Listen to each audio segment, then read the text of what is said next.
நம்ம நாட்டில் இன்றைக்கி அரசு பஸ்ஸு டிரைவராக இருந்தாலும் சரி, ஆம்னி பஸ்ஸு டிரைவராக இருந்தாலும் சரி, மினி பஸ்ஸு டிரைவராக இருந்தாலும் சரி, ஸ்கூல் பஸ்ஸு டிரைவராக இருந்தாலும் சரி, வேன் ஓட்டுறவன், காரு ஓட்டுறவன், ஆட்டோ ஓட்டுறவன் எவனாக இருந்தாலும் சரி, தண்ணி எடுக்காமல் வண்டியை இயக்குங்க.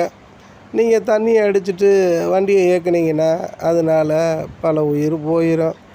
உயிர் போயிருச்சுன்னா அப்புறம் முதலமைச்சர் 5 லட்சத்தையோ 10 லட்சத்தையோ கொடுத்து சரி கட்டிடுவார். ஆனால் அது மக்கள் மத்தியில் தான் வந்து கிடக்கும் வரியாக. நாளைக்கு இந்தியா கடனில் மக்கள் எவ்வளோ கடன் வச்சுருக்காங்கன்றையில் மக்கள் தான் அதை அடைக்க வேண்டிய சூழ்நிலை வந்துடுது. நீங்கள் குடிச்சிட்டு இப்படி வண்டி ஓட்டுறதுனால இனிமேல் உங்களை வேலையை விட்டு நீக்கிறணும். இனி பெண்கள் தான் வண்டி ஓட்டணும், பெண்கள் தான் டிக்கெட்டு கிழிக்கணும், பெண்கள் தான் எல்லா வேலையும் பார்க்குற சூழ்நிலைக்கு வந்துடும். ஒழுக்கமாக ஆம்பளையாக இருந்து ஒரு ஆம்பளை என்ன செய்வானோ அதை நல்லபடியாக செஞ்சு முடிக்கணும்.